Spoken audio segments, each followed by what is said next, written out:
작년 한 해는 내알렘 아키텍처인 인텔의 코어 i7 블룸필드와 코어 i5 림필드 CPU가 CPU 시장을 압도할 만큼 큰 인기를 끌었습니다.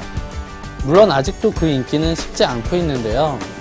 이번에 클락데일이라는 코드명으로 코어 i5, 코어 i3 CPU를 추가로 출시하면서 CPU 시장의 선점을 확실히 다지고 있습니다. 특히 이들 클락데일의 가장 큰 특징은 그래픽카드의 핵심인 GPU를 CPU에 붙여넣은 것과 32나노미터로 제조 공정이 낮아졌다는 점인데요. 과연 어떤 CPU인지 올덴 리뷰를 통해 만나보겠습니다.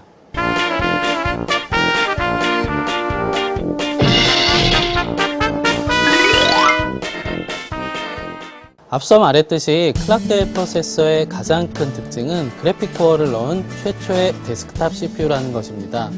즉, 그래픽카드 없이 화면을 출력하고 3D 연산을 할 수 있다는 것인데요. 클락데일과 함께 출시된 H55, H57 칩셋의 메인보드를 사용하면 별도의 그래픽카드가 필요 없습니다.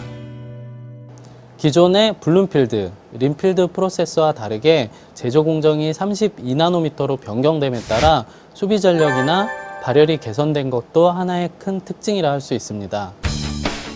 비록 블룸필드, 림필드 프로세서와는 다르게 듀얼 코어 프로세서지만 하이퍼 스레딩 기술을 통해 쿼드코어와 같이 동시에 4개의 작업을 처리할 수 있습니다.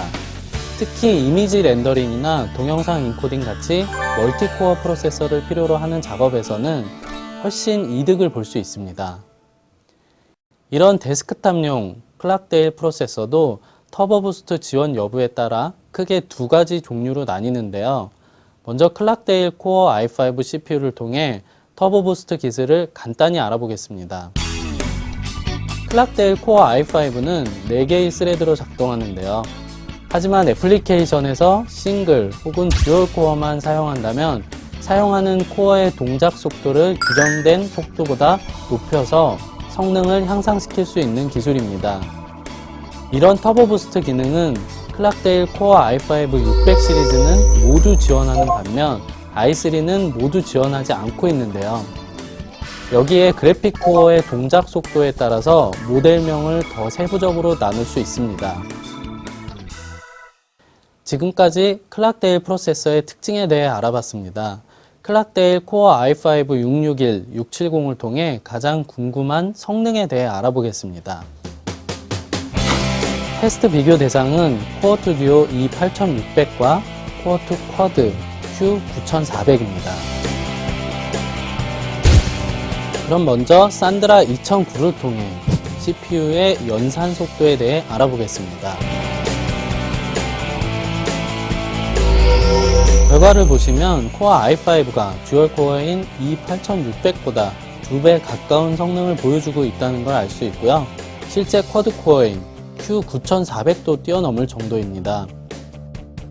멀티미디어 연산 또한 비슷한 결과를 보여줬는데요. 하이퍼 스레딩 기술과 터보 부스트 기능으로 인한 클럭 향상이 가장 큰 원인이라 할 수 있습니다. 다음은 시네벤치를 통해 CPU 렌더링 성능에 대해 알아봤습니다. 특히 시네벤치는 싱글 스레드와 멀티 스레드 작업을 모두 알아볼 수 있는 것이 특징인데요. 테스트 결과를 보면 싱글 코어일 때는 클럭의 영향을 많이 받아서인지 코어 i5 670이 가장 높은 결과를 보여줬습니다.